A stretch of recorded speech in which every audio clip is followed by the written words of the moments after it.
Tecnologia, entretenimento, internet, mídias digitais. Papo de Futuro com Beth Veloso. Os robôs humanoides e a chamada inteligência artificial física intrigam muita gente. Mais do que ficção científica, essa tecnologia já está presente e promete transformar a sociedade. Mas junto com as oportunidades que essa tecnologia pode trazer, surgem também alguns dilemas. Os riscos que isso pode trazer, como regular esse mercado para que ele seja saudável, seja seguro. E por isso esse é o tema hoje da nossa conversa aqui com a jornalista e consultora legislativa Beth Veloso.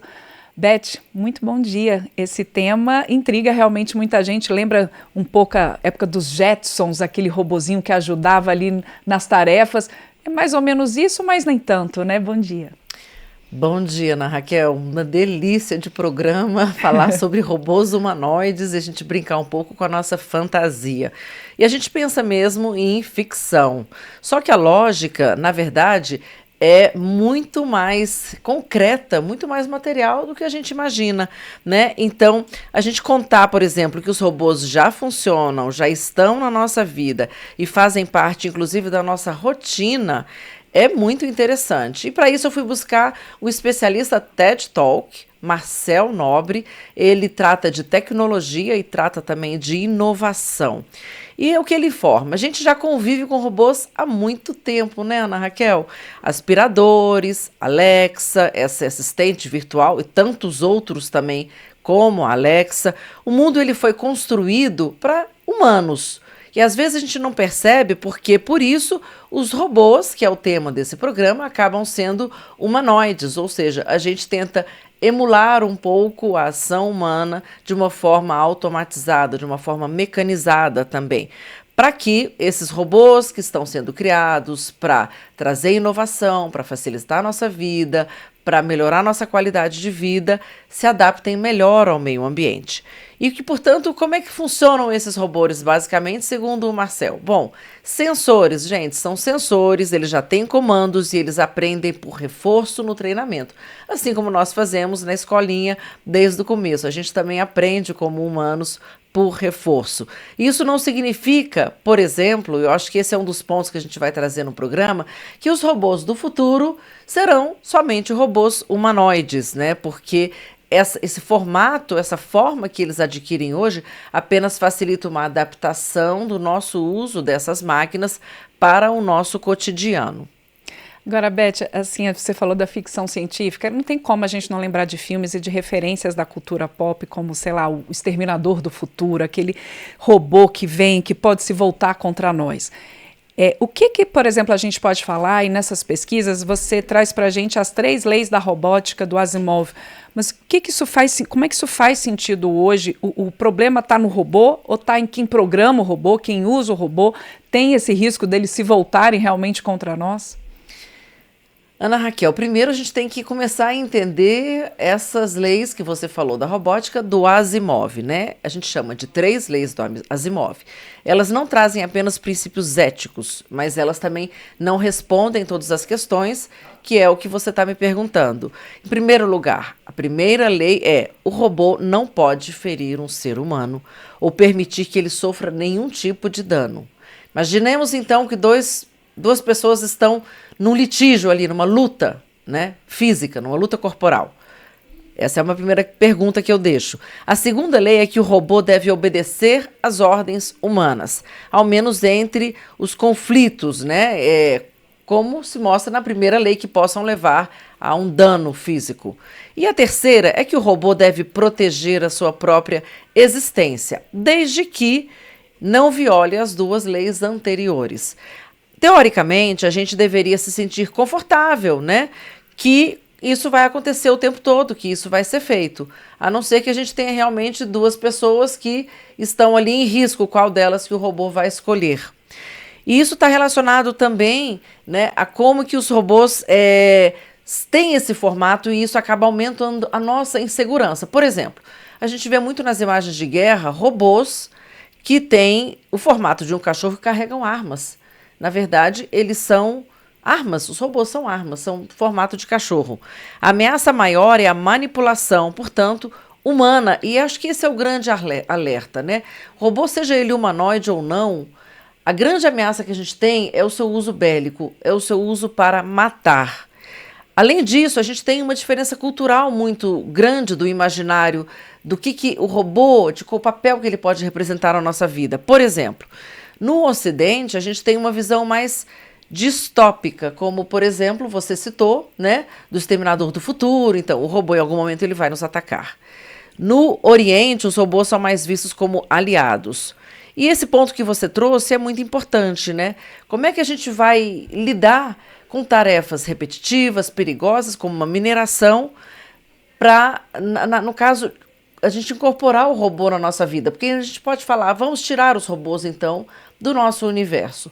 Mas aí eu te pergunto, e numa mineradora, é melhor a gente ter uma criança ou a gente ter um robô? Na exploração do espaço também dá um uso muito intenso de robôs pela NASA e outros campos que teriam um risco maior para o ser humano, né? Exatamente. E aí eu vou convidar a gente a ouvir o Marcel Nobre, que traz uma argumentação, né, uma reflexão muito importante sobre isso. Vamos ouvi-lo. Está escrito no Código Penal que a gente não pode matar outros seres humanos, né? E mesmo assim, o Brasil é um dos países que mais tem assassinatos no mundo. Então, lógico que isso tem que estar numa lei, é lógico que isso tem que estar explícito, mas isso não impede que aconteça. Então, e aí eu não acho que é só sobre regulação, eu acho que sim, temos que ter regulação, não é só nas pessoas, você tem que regular quem produz esses robôs, quem comercializa esses robôs, quem usa esses robôs, e eu acho que a gente precisa também fazer um papel de educação, da gente começar a entender. Com certeza, eles podem ajudar bastante a gente. Imagina em tarefas perigosas, em coisas que não deveriam ser seres humanos que deveriam estar fazendo, né? Então, e como é que a gente faz isso? Como é que a gente aproveita desse desenvolvimento ou até estimula o desenvolvimento tecnológico para que robôs humanoides ocupem os espaços de seres humanos robotizados, né? Eu sempre digo isso, né? A IA física ou os robôs humanizados, eles vão ocupar os espaços de seres humanos robotizados.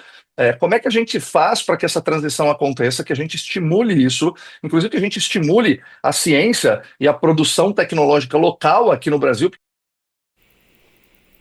Quer dizer, Beth, tem todo esse dilema que já foi tema, inclusive, de outros episódios aqui do Papo de Futuro. Como é que a gente pode trazer inovação, não coibir essa inovação, mas também ter uma regulação, legislar, né? Você ter uma segurança, ter esse equilíbrio, né? Então, que medidas mínimas você diria que são necessárias para estar na legislação para combater eventuais abusos no uso desses robôs no nosso dia a dia? Mas sem coibir, claro, sem impedir a inovação, né? Exatamente, Ana Raquel. A dificuldade da legislação é não antecipar e não frear o futuro, não impedir que esses avanços aconteçam, mas sim fazer com que eles aconteçam de uma forma segura. Por exemplo, o Brasil discute o PL 2338 de 2023 e a regulação da IA, que é esse projeto de lei já aprovado no Senado, agora numa comissão na Câmara, coloca a vida ao centro. O que isso quer dizer? Que a gente precisa proteger a vida em primeiro lugar. Mas nós temos, por exemplo, ali sistemas de alto risco, como os carros autônomos sem direção, sem um homem, né, sem um humano guiando aquele carro, conduzindo o carro. E como é que fica, então, se ele tiver que frear, fazer uma freagem, enfim, evitar um acidente e acaba matando alguém? Enfim, essas discussões, elas são intensas, elas são necessárias, não há outra forma de saber, de ter respostas, senão pelo debate. E é isso que o Marcel Nobre nos coloca. Vamos ouvi-lo. Por mais que a gente criasse ou respeitasse as 3 leis de Asimov, você imagina o seguinte, imagine que a gente dá autonomia total para um robô, o que eu não sou a favor da gente fazer, tá? Mas vamos supor que você dá autonomia, conecta esse robô à fonte de energia, à fonte de conexão com a internet. E ele entende, de forma correta, que o ser humano é uma ameaça à sobrevivência do próprio ser humano. Então ele pode decidir, se ele tiver o poder de decisão, que, de acordo com as leis de Asimov, ele tem que proteger o ser humano dele mesmo. Então ele vai matar bilhões de pessoas para poder proteger algumas pessoas, quem sabe os donos dessas próprias fábricas. Então, é muito importante a gente entender que não tem como proibir, não é o caminho proibir, o caminho é a gente regular, é a gente entender, legislar, criar regras universais e locais, né, também, para que a gente tenha proteções e guardrails para que isso não escape do nosso controle. Mais perigoso do que o robô é a inteligência artificial, né? Porque o robô ainda é físico, ainda dá para você ver, dá para você rastrear.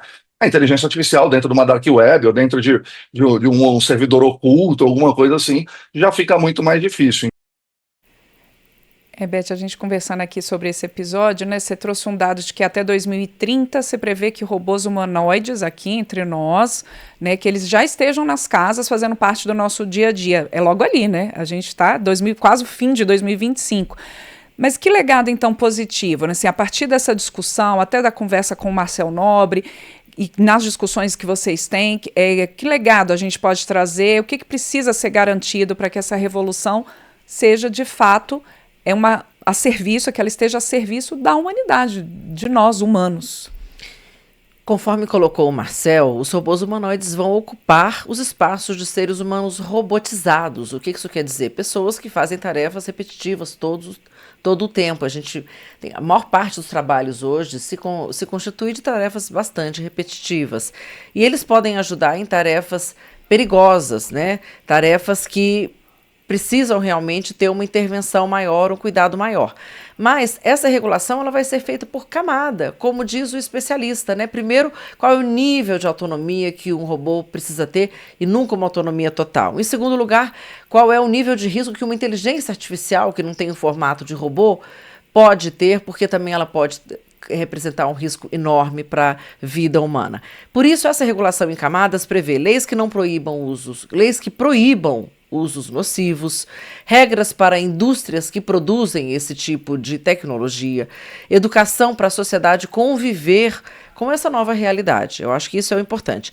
E esse princípio deve ser sempre, como a gente colocou acima, a vida ao centro, né? Isso significa o quê? Que a tecnologia vai servir às pessoas e não irá ameaçar as pessoas. Vamos ouvir o Marcel Nobre. Eu não acho que a gente tem que parar, não. Eu acho que nem dá para parar. Eu acho que essa é uma evolução natural do ser humano. Eu acho que a gente tem que ter alguns acordos, alguns guardrails, uma espécie de segurança e de legislação para evitar com que isso aconteça. Senão é como se a gente falasse o seguinte: então vamos proibir as facas, porque apesar da gente usar para cortar carne ou pão, tem um maluco que entra numa escola e mata crianças com uma faca. Eu não acho que proibir seja o melhor caminho. O que a gente precisa fazer é discutir e regular. O grande ponto é que os robôs e novas tecnologias disruptivas, ela ocupam um espaço onde a legislação ainda não chegou. E aí a gente fica tentando ajustar as tecnologias às legislações existentes, o que é um grande erro. Então a gente precisa de verdade, e aí a gente entra numa discussão de que se legislar demais mata a inovação, se legislar de menos a gente tem risco. Essa é uma discussão que está evidente agora, por exemplo, com a inteligência artificial, e que a gente vai ter que ter essa discussão com robôs humanoides. Quer dizer, né, Beth, são vários temas em que a gente fica nisso que o Marcel Nobre, que você também destacou, desse equilíbrio que a legislação tem que trazer. E aí, você acha que daria para fazer um paralelo entre essa questão da inteligência artificial, dos robôs humanoides e as redes sociais, que reiteradamente a gente vem falando aqui da falta, às vezes, de controle em como essas redes sociais elas são organizadas e montadas e os algoritmos que são usados? Curioso, né, Ana Raquel? A gente gira e a gente cai na questão das redes sociais. Na mesma discussão, né? A regulação das redes sociais, a regulação da tecnologia. E tem muita gente que discute ainda se a gente deve regular ou não a tecnologia, sendo que todos os setores da economia, e a tecnologia é uma indústria, né? A indústria da tecnologia, ela também precisa entrar nessa discussão de uma maneira firme, e me orgulha muito que esse debate esteja tão forte aqui no Congresso. Não apenas a partir do PL 2338, mas também do GT da deputada Rogéria Santos, a partir de discussão de mais de 200 projetos de lei que tratam realmente de monitoramento de conteúdo, de atualização, e N projetos realmente que são muito importantes aqui na Câmara e no Senado. Essa discussão é uma discussão que é permanente, porque é muito dinâmica a evolução. Marcel lembrou, portanto, que a gente tem que, nesse debate, ter em mente que o mundo não foi feito para máquinas. máquinas. E o mundo não vai ser dominado por máquinas, né? Mas essas regulações, elas vão ser realmente adaptadas à nossa realidade. A gente não pode ter um gap, uma ruptura total. A partir de agora, a gente vai voar, né, em navezinhas espaciais como os Jetsons fazem. Quer dizer, a transição, ela é gradual, ela é dinâmica, ela é feita de uma maneira sustentável, de uma maneira realmente segura para o ser humano. E por isso, esse marco legal adequado não é um único marco legal, são vários marcos legais, como a gente teve agora o projeto de lei do ECA Digital, né? Que já virou lei, né? Foi sancionado, exatamente. Exato. E agora vai entrar numa fase de regulamentação, que é a fase mais importante, que a gente vai ver realmente a implementação e que tira da cara das crianças, né? Além de prever a verificação etária, tira da frente das crianças todo esse conteúdo impróprio na internet, inclusive de exploração sexual, ao qual elas estão submetidas atualmente. E, portanto, eu acho que o mais importante é isso. A mensagem final é: não é possível dar autonomia total para robôs, mas também não vai ser possível viver sem robôs na nossa vida, porque os robôs, eles não são uma fonte de segregação ou de poder, né? Ou para onde vai o dinheiro. Eles são uma forma de realmente melhorar a vida humana, promover igualdade, promover equanimidade, promover sustentabilidade e permitir com que humanos que hoje não têm condição de melhorar a sua qualidade de vida e se engajar em profissões muito mais competentes e eficientes, possam fazer isso no futuro. A minha mensagem final é essa: nossos robôs, que cada vez estarão mais presentes na nossa vida, eles podem ser nossos aliados, mas eles não podem estar a serviço do lucro sem limites. Certamente, Beth trouxe aí temas que estão aqui em discussão, né? Projetos que estão aqui, a gente só reforça, né? Tem um projeto 2338, que é o que está sendo analisado aqui, de regulação da inteligência artificial. Tem um grupo de trabalho coordenado pela deputada Rogéria Santos que fala justamente das salvaguardas, da segurança das crianças e dos adolescentes no ambiente digital, avançando, né, que também já tem a lei do ECA digital. Então, é todo um processo dessa discussão e que tem que ser uma discussão aberta, plural, com a participação da sociedade, né, Beth? Por hora, eu agradeço muitíssimo, Beth Veloso, com mais um Papo de Futuro. Lembrando sempre que você pode participar aqui do Papo de Futuro, mandando sua sugestão de tema, sua crítica, seu comentário que seja. Lembrando, olha, a gente tem um WhatsApp na Rádio Câmara, que é o 61 999789080, e o Papo de Futuro, ele também tem um e-mail, que é papodefuturo, tudo junto, papodefuturo@câmara.leg.br. Beth Veloso, mais uma vez, muito obrigada e até o próximo Papo de Futuro. E não deixe de assistir no YouTube da Câmara todos esses debates, né, Ana Raquel, que são feitos ao vivo, que estão sendo transmitidos, como o GT da Infância, que fará nessa semana 2 grandes audiências públicas. Certamente, está lá no canal da Câmara no YouTube.